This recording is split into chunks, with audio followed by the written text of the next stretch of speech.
Hello! So a friend of mine wanted to learn how to crochet, so I thought this would be a good way to show her.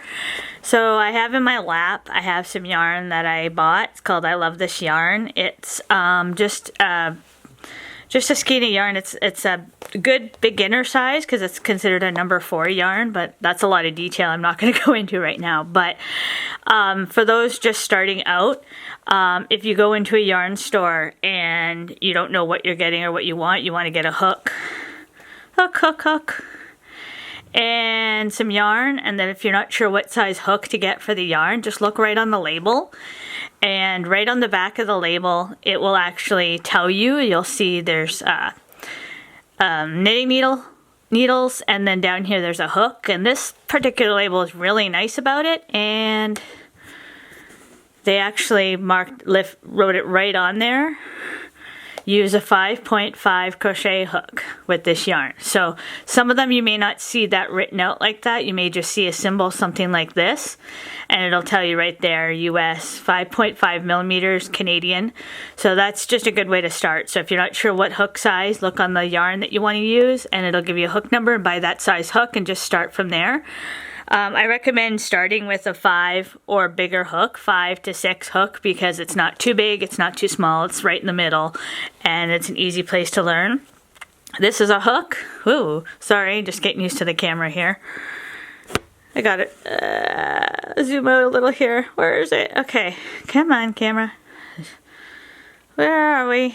There we go, okay. Sorry about that. This is my hook. This is from a set that I like to use. It's got a nice rubber handle on it. But if you need to know, where to find the hook size, it's usually right on the handle, right here, on a one with a rubber hook. And on ones that are all metal all the way down, there's a flat part where your thumb would sit, and then you would see it like sort of engraved right in there. I can actually show you one right now from my little kit right here. I don't know if you could see it. Come on, focus, focus. Camera doesn't want to focus. Too close, maybe. Ooh, sorry about this. Trying to figure out where the clarity is here. I'm gonna back her up and see if I can focus this way. Come on. Anyways, it's right on.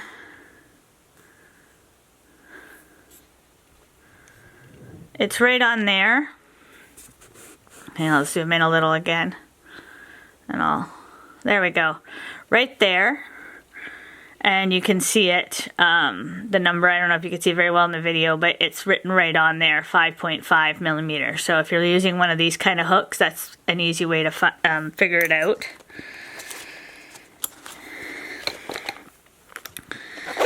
So I'm going to show you how to get started, and with a basic chain and single crochet and so forth. I do recommend when you get like a large skein of yarn like this, and mine, I was using it earlier, so there's some extra.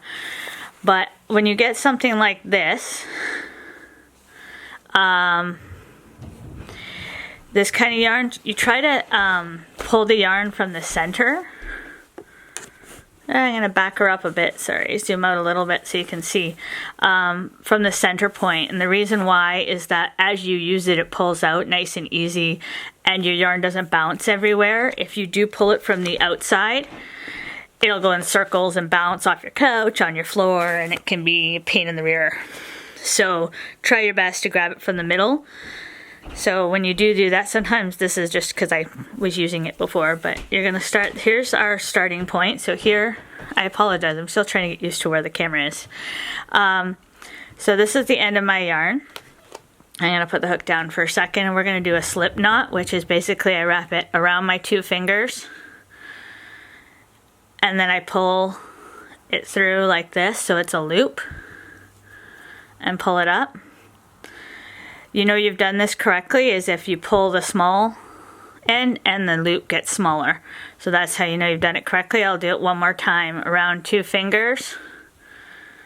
Pull it through like you're going to make a knot, except you're pushing through the loop and leave the end out. grab the loop and pull the loop. Okay, and so then you have a slip knot. And then you're going to take your hook and you're going to put your hook, sorry, I'm going to try to put your hook into the loop. And then I usually tighten my loop just so that it's pretty close to the hook. Again, I apologize if any of this is blurry. I'm trying, I tighten it so that it's close to the hook, but there's somewhat of a little bit of a space so that it'll slide easy. You don't want it too tight. Okay, and I always start with the little one back here. Sometimes I hold it with my hook so it stays out of the way and doesn't interfere. So we're going to start with a chain, and a chain is basically once you have this on your hook, you're going to go over so that you have 2 loops on your hook, and you're going to take your hook, slide it, and pull it through the first loop, and that would be 1 chain. And then you're going to do it again, 2, so over and through, over and through. And I'm going to slow down again, so that's over. I'm going to just pull it forward so you can see, and through. And if you look, I have what's called a chain, and I have 1, 2, 3, 4, 5, looks like 6 chains on here. If you're starting out, one of the things I can suggest too is that to help you remember where the end of your row is or where your first hoop is, which is very helpful in counting your stitches, is to use a stitch marker. A stitch marker can look something like this. It looks like a plastic safety pin. If you don't have one of these, you can use a safety pin, you can use a bobby pin, you can use your kid's barrette. Anything that can stay in one spot, isn't going to fall off, and you can see it. And you mark your first stitch, and this will help with your counting stitches so you know, and also when you come back the other way when you get to the end. So I have 1, 2, 3, 4, 5, 6. I'm going to do 7, 8, 9, 10, just for our sample here. And then because I want 10 stitches in my next row, I'm going to do 1 extra, 11. What this is it's a turning stitch. So anytime you do something, you're going to want to put 1 extra stitch or 1 extra chain on the end before you turn and work your work the other way, the other direction. And what this does is it prevents you, 1, from dropping stitches, and 2, it makes the edges nice and even and easy, and it helps you, makes the work look a lot nicer. So I have 11, okay, counting the extra 1 here. So now I'm going to turn my work. So I've been this is my chain, so this is how you're going to start. So if you're doing a scarf, a washcloth, something flat like that, you're going to chain as many as you want for the size that you're working on. I'd suggest going a little bit bigger, because sometimes once you start going into the stitches, it could kind of shrink a little bit, like depending on your tension. So you may, make your chain 5 inches long, and then once you've done a couple rows, all of a sudden 5 inches turns into 4.5 inches. So you may have to play around with that a bit. The one thing about crochet that's really easy is if you do screw up, you could take your hook out and just pull, and it comes out super easy. So you can redo and fix your mistakes quite easily. So I got 2, and we'll just catch back up again. 3, 4, 5, I'll go slower, 6, 7, 8, 9, 10, and 11 for that extra. And now I'm going to turn my work the other way. So when you're crocheting, it's usually always going from right to left.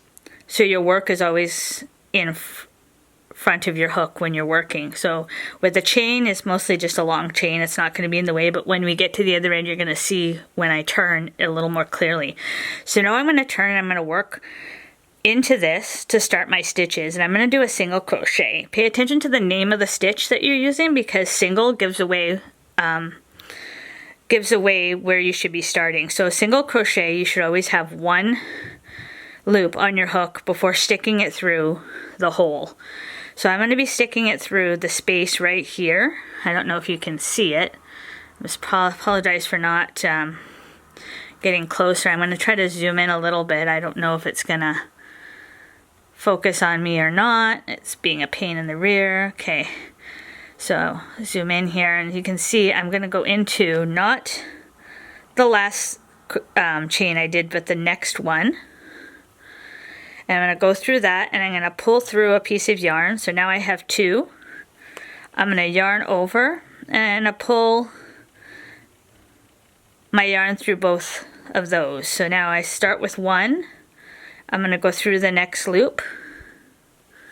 I apologize, I'm trying to stay on screen here and it's zooming in and out, okay.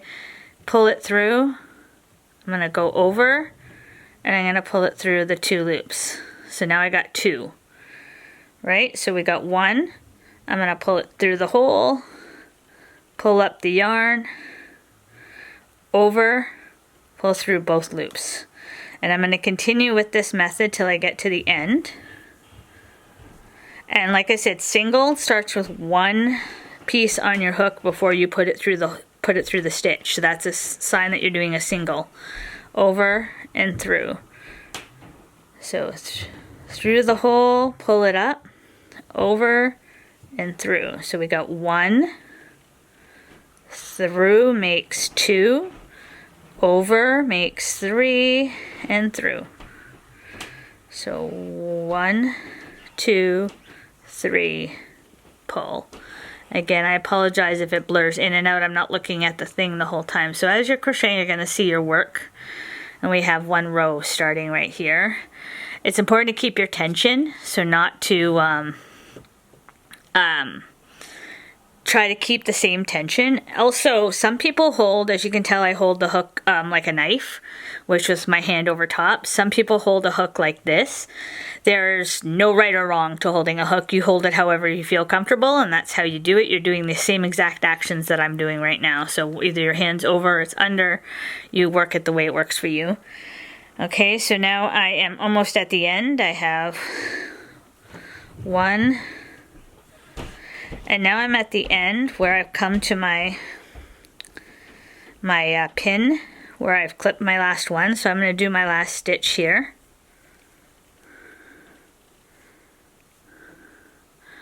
Again, this camera, I do apologize. It keeps, probably my own fault. I'm going to zoom out a little just so that, there. Okay. So now I've done my last stitch, so now I should have 10. So if I count from the end here, I should have 10. If I'm wrong, I apologize. 1, 2, 3, 4, 5, 6, 7, 8, 9, 10. So I've got my 10 stitches. I've counted the little V's. That's what I'm counting on top here, these little V's, and each V is a stitch. So 1, 2, 3, 4, 5, 6, 7, 8, 9, 10. I have my marker in the 10, so I'm going to do, remember I told you at the end we got to do an extra, so I'm going to go over and pull it through because that's a chain.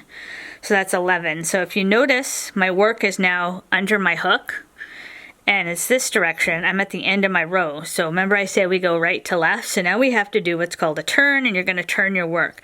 And you're literally going to flip it so that your work is now on this side of your hook, so it's under your hook and not the handle of your hook. You're also going to take your little clippy here and take it off. Hold it for a second. And you're going to crochet, remember, over. And we're going to go into not the slip stitch we just did, but the first stitch. And pull it through. Oh wait, hold on. What just happened here? Oh, sorry. Got ahead of myself.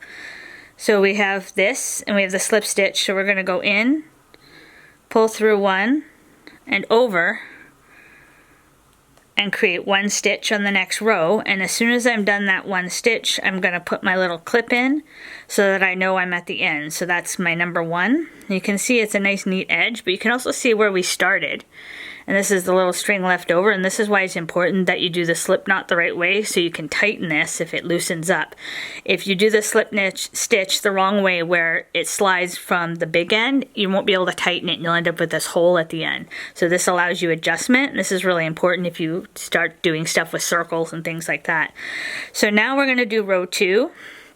And I've done 1, so then row 2 is the same thing as row 1, except I'm going to be sticking my hook right here, which is right under the V. You can see where the V is right there.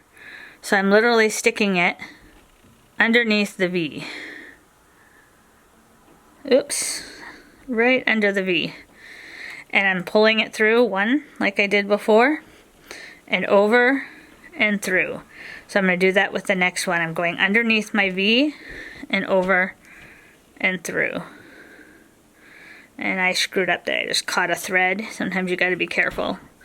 So I'm going underneath the V, pulling my yarn through, over and through. And you're going to continue like that till you get to the other end. And as you can see, we're creating, this is our second row. So the first row is the chain, then you got your first row and then your second row. And you're going to continue till you get to this end.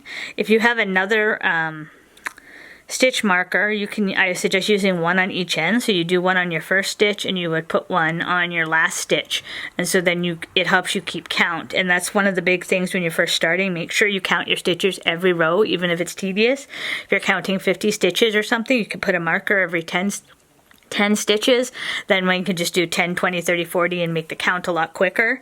But always count your stitches when you're first starting, because you drop one stitch and you can get 5 rows ahead and not realize it, and you may not think it's a big deal, but you will notice in your work that it won't look perfectly straight, and that one stitch could end up meaning 2 stitches down the road or 3 stitches, and then the next thing you know, your whole work is crooked and you have to back out 16 rows, all because you just chose not to count